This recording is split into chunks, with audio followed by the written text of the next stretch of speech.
दोस्तों नमस्कार, मैं एसकेपी ट्रिपल एस पॉइंट में आपका स्वागत करता हूं। नंबर सिस्टम और नंबर सिस्टम में फैक्टर्स और मल्टीपल्स यानी गुणनखंड और गुणजों पर आधारित ये वीडियो का पार्ट 2 है।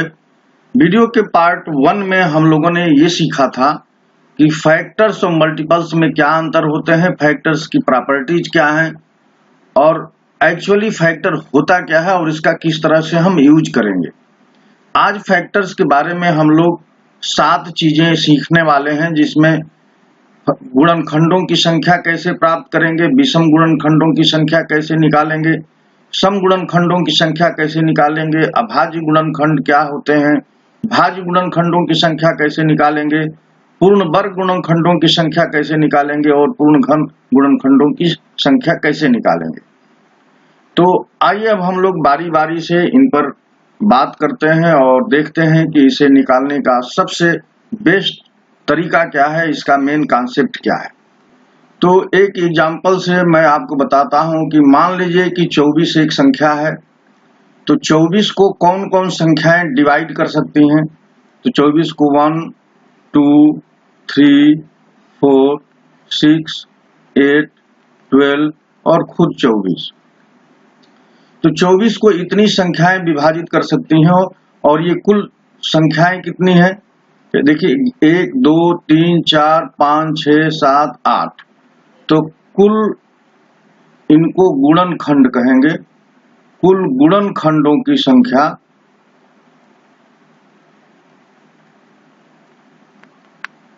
ये 8 हो गई। अब इसमें हम आपसे ये पूछें कि सम गुणनखंड और विषम गुणनखंड कितने हैं। तो विषम गुणनखंड की पहली बात करें तो देखिए ये विषम संख्या है, ये विषम संख्या है और यही दो के अलावा और कोई विषम संख्या नहीं है। तो विषम गुणनखंडों की संख्या, गुणनखंडों की संख्या, तो विषम गुणनखंडों की संख्या देखिए सिर्फ 2 ही है। तो सम गुणनखंडों की संख्या कितनी हो जाएगी,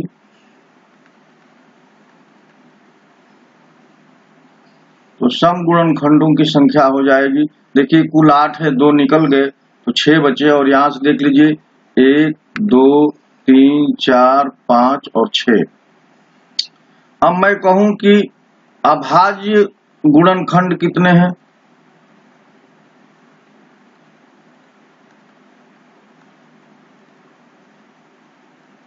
तो देखिए 2 और 3 अभाज्य संख्याएं हैं, तो इनकी संख्या मात्र 2 है, 2 और 3 ही है इनकी संख्या। तो कुल अभाज्य गुणनखंडों की संख्या कैसे निकालेंगे, तो ये मैं अभी कुछ देर में बताऊंगा। लेकिन जो मेन अभाज्य संख्याएं हैं या अभाज्य गुणनखंड हैं जो इसमें यूज हुए हैं वो 2 और 3 है और इनकी संख्या केवल 2 है। यानी 2 ऐसी 2 और 3 यही मात्र 2 अभाज्य गुणनखंड हैं।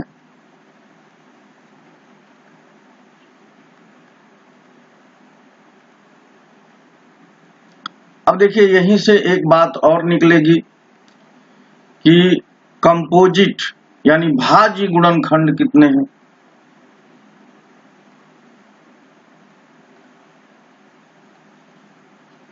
तो भाज्य गुणनखंड क्या होता है, जो संख्याएं भाज्य होती हैं। तो भाज्य में देखिए 4 है, 6 है, 8 है, 12 है और 24 है। ये सारी संख्याएं भाज्य संख्याएं हैं। तो 2, 2, 4 और 1, 5, इनकी कुल संख्या 5 हो गई। तो हमको क्या करना है, भाज्य गुणनखंडों की संख्या आ गई और इसके बाद मान लीजिए कि पूछ रहा है कि पूर्ण घन पूर्ण वर्ग गुणनखंडों की संख्या कितनी है। पूर्ण वर्ग गुणनखंडों की संख्या,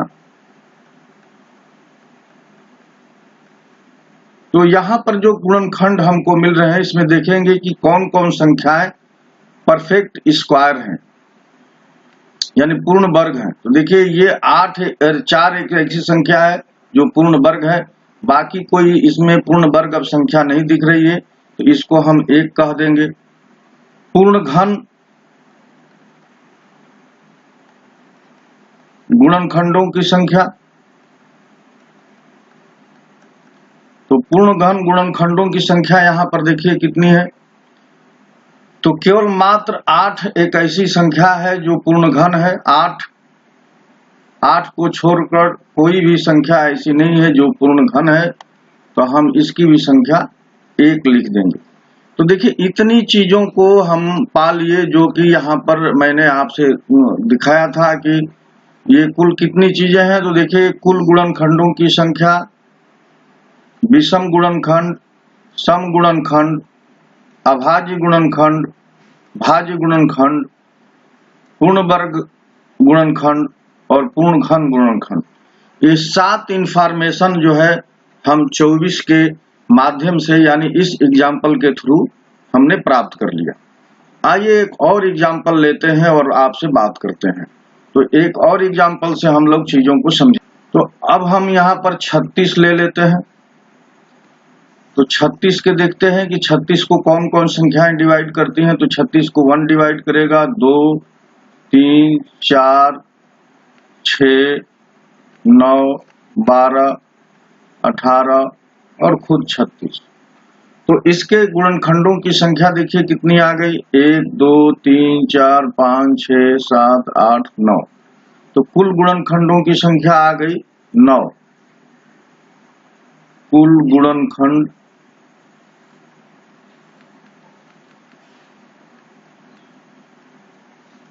संख्या मिल गई 9। अब इसमें हम लोग देखेंगे कि अभाज्य कितने हैं।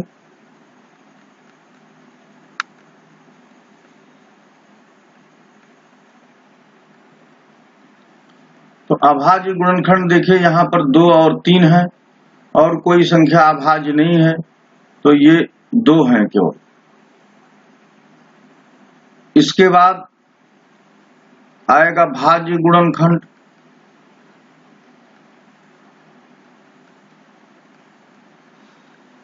तो कुल में से अभाज्य निकाल देंगे तो भाज्य मिल जाएगा। तो भाज्य देखिए कौन कौन है। भाज्य 4 है, 6 है, 9 है, 12 है, 18 है और 36 है। तो 1, 2, 3, 4, 5, 6 कुल 9 मिला था और 9 में से ये 3 निकाल दिया। हम ये 3 निकाल देंगे क्योंकि ये भाज्य नहीं है, तो 6 बच जाएगा। तो ये 6 हो गई। अब हम लोग विषम गुणनखंडों की संख्या की बात कर लेते हैं।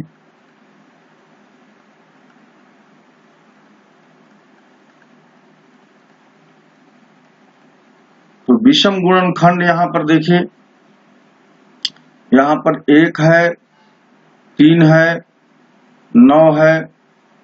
तो 1, 3 और 9 ये विषम गुणनखंड है, तो इनकी संख्या हो गई है 3। अब सम गुणनखंडों की संख्या,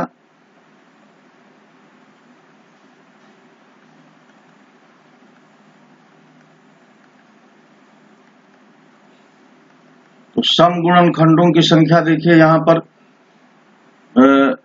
जो सम संख्याएं हैं और गुणनखंड हैं, तो 1, 2, 3, 4, 5, 6, 7। तो 7 ऐसी संख्याएं हैं जो सम गुणनखंड हैं और टोटल गुणनखंडों की संख्या 9 थी। 9 में से विषम गुणनखंड 1, 2 और 3 विषम गुणनखंड थे। हम लोगों को सम गुणनखंड निकालना है, तो ये गलती से मैंने इसमें 9 को भी ऐड कर दिया है, तो 9 नहीं है। तो ये इनकी संख्या आ गई है 6। देखिए सम गुणनखंड 2 आएगा, 4, 6। तो 1, 2, 3, 4, 5, 6 आएगा। तो सम गुणनखंडों की संख्या हो गई 6। अब यहां भी पूर्ण वर्ग गुणनखंडों की संख्या, पूर्ण वर्ग गुणनखंडों की संख्या,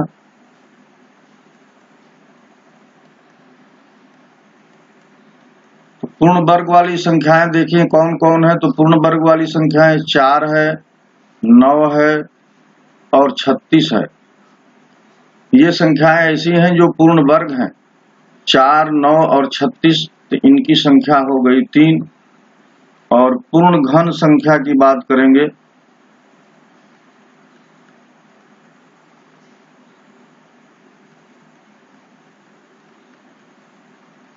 पूर्ण घन यहाँ पर पूर्ण घन कोई संख्या यहाँ पर नहीं है। मैं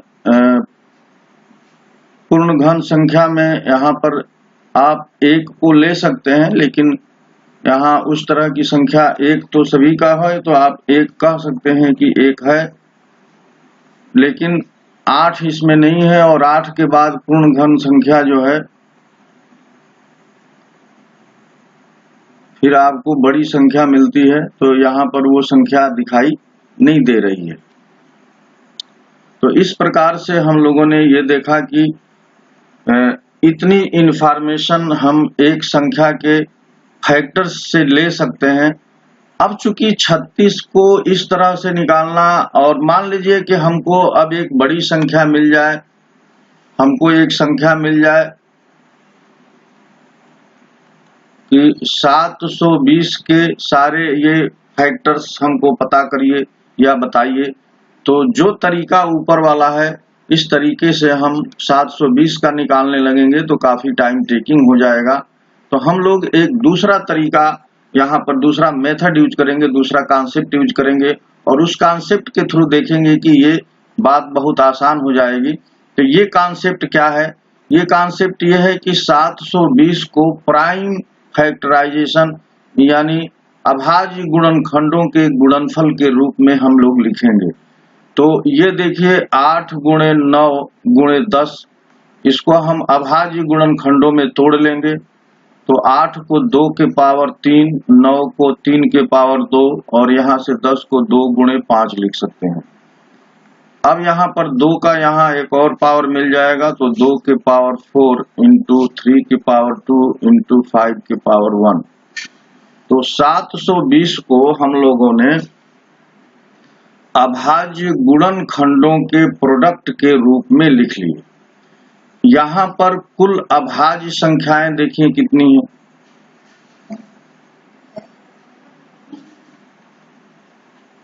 यहाँ पर कुल अभाज्य संख्याएं 2 है, 3 है और 5 है, यानी कुल 3 है, इनकी संख्या 3 है, 2, 3 और 5। ठीक है। अब ये अभाज्य संख्याएं जो इसमें यूज हुई हैं 2, 3 और 5। अब कुल अभाज्य संख्याओं की संख्या अगर जानना चाहते हैं तो 4, 2, 6, 1, 7 इनके पावर्स जोड़ लिए जाएंगे। तो कुल अभाज्य संख्याओं का गुणनखंड जो होगा इनके पावर्स को ऐड कर लेने के बाद मिलेगा। तो अब हम लोग पहली बार इंफॉर्मेशन लिखेंगे कि कुल गुणनखंडों की संख्या।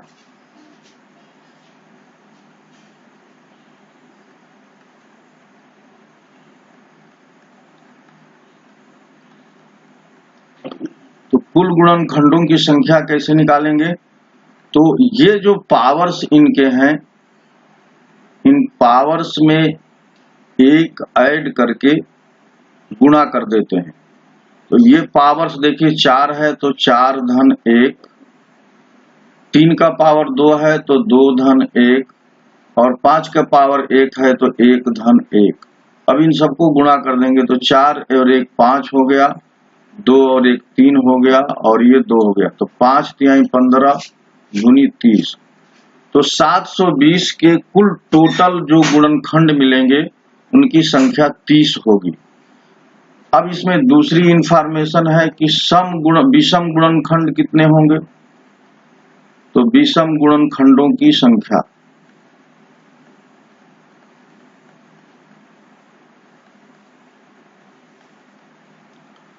तो यहाँ पर देखिए कि एक संख्या यहाँ पर सम है, तो सम को हम लोग छोड़ देंगे, और जो विषम प्राइम नंबर हैं यानी 8 प्राइम नंबर हैं उनके लिए ये मेथड यूज करेंगे। तो इनके पावर्स में 1 जोड़ करके और गुणा कर देंगे। तो ये हो जाएगा 2, 1, 3 और 1, 1, 2। तो विषम गुणनखंडों की संख्या हो गई है 6। अब सम गुणनखंडों की संख्या।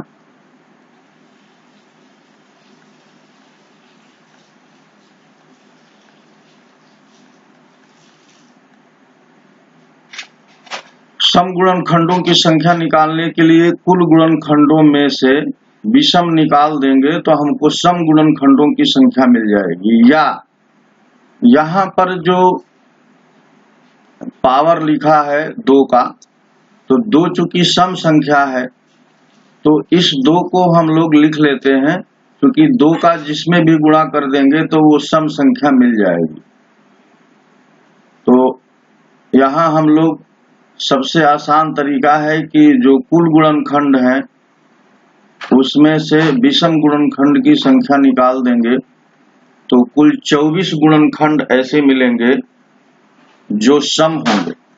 और या इसको हम लोग एक और तरीके से कर सकते हैं, जो 2 का पावर है यानी सम संख्या का जो पावर है उसमें 1 बिना जोड़े इसमें गुणा कर देंगे। सब में तो 1 जोड़ के करेंगे, लेकिन बाकी में 1 जोड़ कर करेंगे और इसमें 1 ऐड नहीं करेंगे।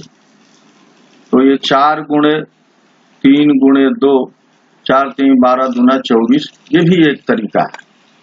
और एक तरीका यह है कि कुल गुणनखंडों की संख्या में से विषम गुणनखंडों की संख्या माइनस कर देंगे तो हमको सम गुणनखंडों की संख्या मालूम हो जाएगी। अब अभाज्य गुणनखंडों की कुल संख्या कितनी होगी? अभाज्य गुणनखंडों की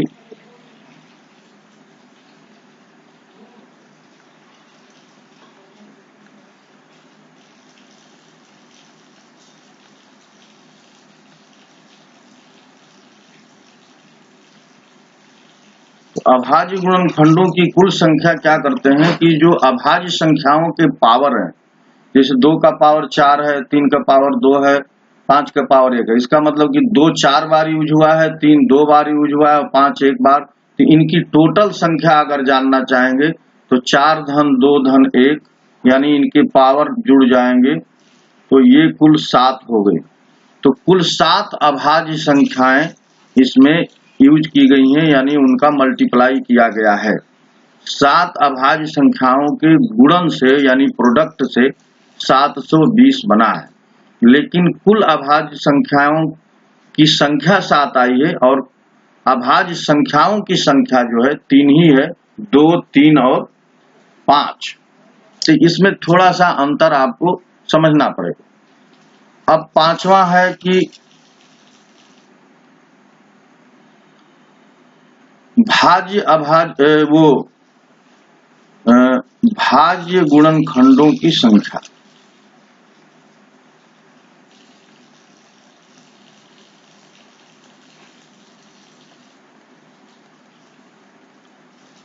तो भाज्य गुणनखंडों की संख्या कैसे निकालेंगे? तो हम लोग कुल जो गुणनखंड है 30, इसमें से 3 देखे ये अभाज्य संख्याएं हैं और उसमें से 1 भी निकालना रहता है तो कुल 4 निकाल देंगे। तो 30 माइनस 4 ये हो जाएगा 26। तो 26 ऐसी संख्याएं मिलेंगी जो भाज्य होंगी, 26 ऐसी संख्याएं मिलेंगी जो भाज्य होंगी। और छठा है पूर्ण वर्ग गुणनखंडों की संख्या।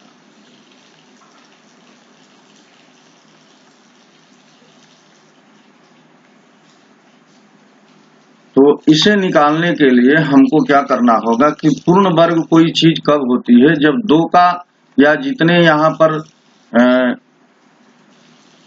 प्राइम नंबर हैं उनके पावर सम संख्या में है। तो देखिए यहाँ पर 2 के पावर 2 इंटू 2 के पावर 2 इंटू 3 के पावर 2 और इसमें 1 भी यूज हो जाता है। तो कुल पूर्ण वर्ग गुणनखंडों की संख्या देखिए 1 2 3 और 4 हमको मिलेगी। इसको निकालने का एक और तरीका है, ये 2 है, पूर्ण वर्ग संख्या निकालते हैं तो 2 के पावर 0, 2 के पावर 2 और 2 के पावर 4। इसी तरह से 3 है तो 3 के पावर 0, 3 के पावर 2, क्योंकि 3 अधिकतम 2 ही बार आया है। फिर 5 की पावर 0। अब इनकी कुल संख्या जोड़ लेते हैं तो यहाँ पर 3 संख्या है, यहाँ पर 2 है और यहाँ पर 1 है। तो इनको हम लोग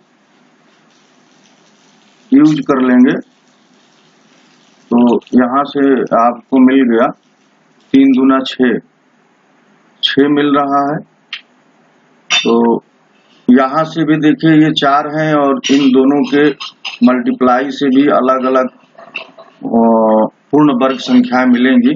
तो कुल पूर्ण वर्ग संख्याओं की संख्या यहाँ पर 6 हो जाएगी। तो ये हमने आपको बताया, लेकिन कुल पूर्ण वर्ग संख्याओं की संख्या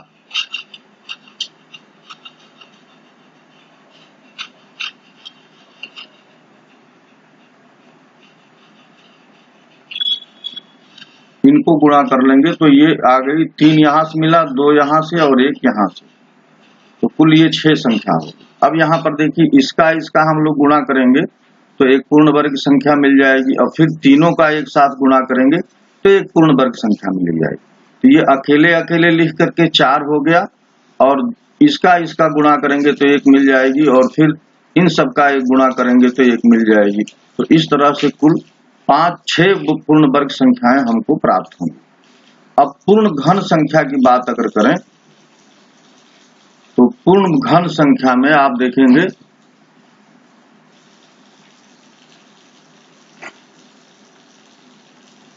पूर्ण घन संख्या यहाँ पर 2 के पावर 3 है, यानी 2 के पावर 0 और फिर 2 के पावर 3 यूज किया जाएगा।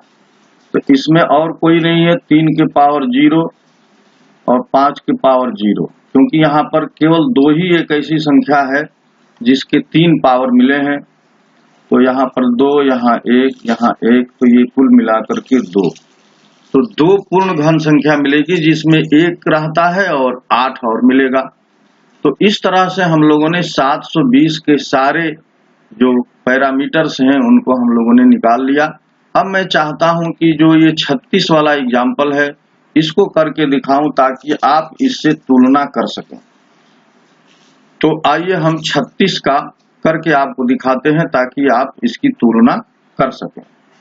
अब मैं आपको ये दिखाना चाहता हूं कि जो एग्जाम्पल हमने 36 का लिया था उसको 2 तरीके से आपको दिखाता हूं ताकि आप कंफर्म हो जाए। तो 36 का तो एक हम लोगों ने लिखा था 1, 2, 3, 4, 6, 9, 12, 18 और 36, कुल 9 इसके फैक्टर होंगे। 1, 2, 3, 4, 5, 6, 7, 8, 9, और 36 को प्राइम फैक्टराइजेशन के मदद से भी लिखते हैं।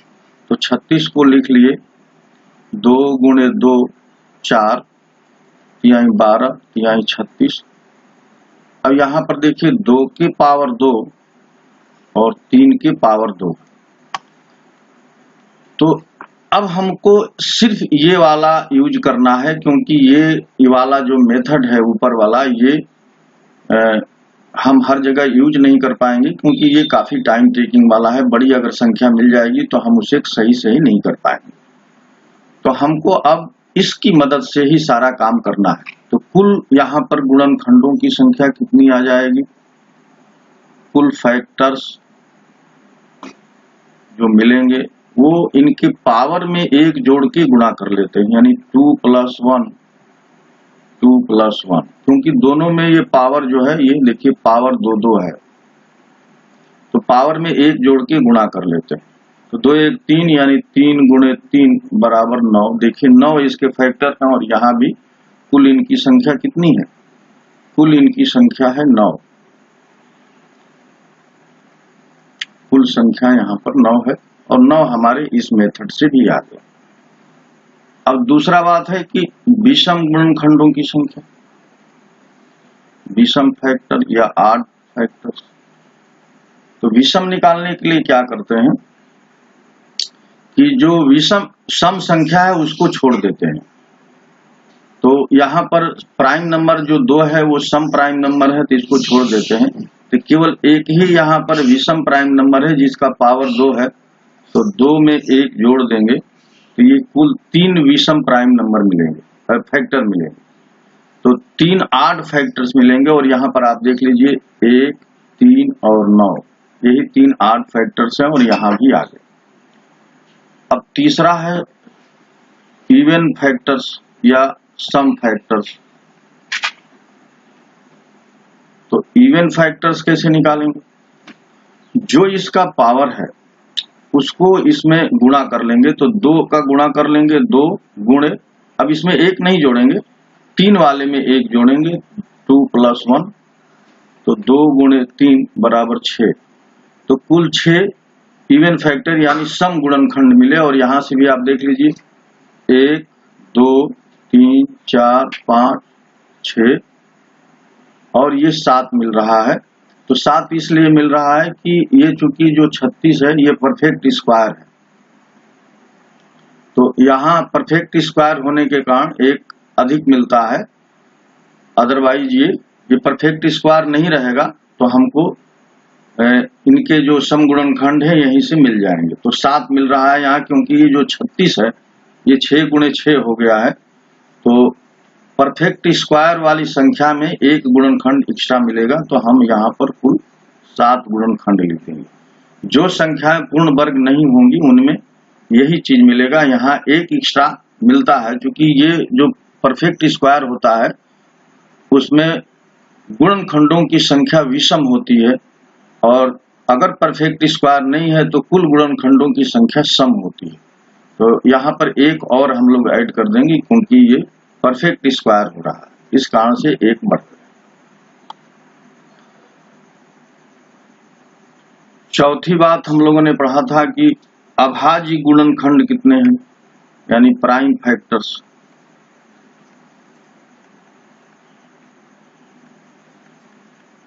तो टोटल प्राइम फैक्टर्स इनकी पावर को ऐड कर लेंगे, तो 2 + 2 यानी 4 अभाज्य गुणनखंड है, इनके पावर्स को ऐड कर लिया। और कुल प्राइम नंबर्स कितने यूज हुए हैं, कुल अभाज्य संख्याएं कितनी यूज हुई हैं, कुल अभाज्य गुण, तो यहाँ पर 2 और 3 सिर्फ यूज हुआ है, तो केवल ये 2 है, इसमें 2 और 3 यूज हुआ है बस। लेकिन इनकी संख्या 2 की 2 है और 3 की 2 है, तो कुल संख्या इनकी 4 हो गई। इसके बाद हम लोगों ने यूज किया था कि भाज्य गुणनखंड कितने हैं, यानी कंपोजिट फैक्टर कितने हैं।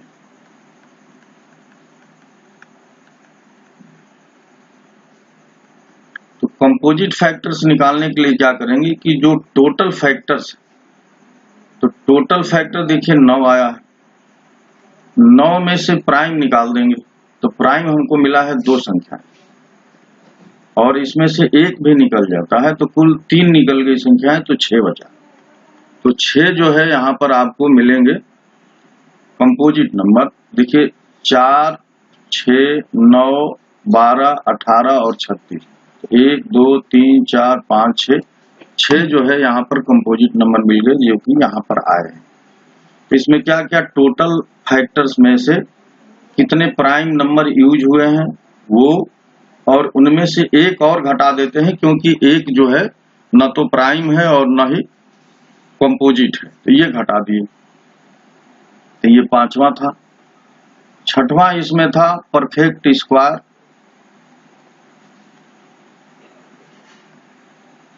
परफेक्ट स्क्वायर माने पूर्ण वर्ग संख्या। तो पूर्ण वर्ग संख्या निकालने के लिए क्या करेंगे कि देखिए 2 के पावर 0 है और 2 के पावर 2 है, 3 के पावर 0, 3 के पावर 2, तो इनकी संख्या 2 और इनकी भी संख्या 2 है, तो कुल मिलाकर 4 हमको परफेक्ट स्क्वायर यहां से मिलेंगे। तो देखिए 1 मिल गया, एक तो परफेक्ट स्क्वायर यहाँ 1 4 9 और 36, ये 4 संख्याएं ऐसी मिली जो पूर्ण वर्ग संख्या है। तो पूर्ण वर्ग संख्याओं की संख्या हो गई है 4। अब पूर्ण घन संख्याओं की संख्या देखेंगे, अगर परफेक्ट क्यूब,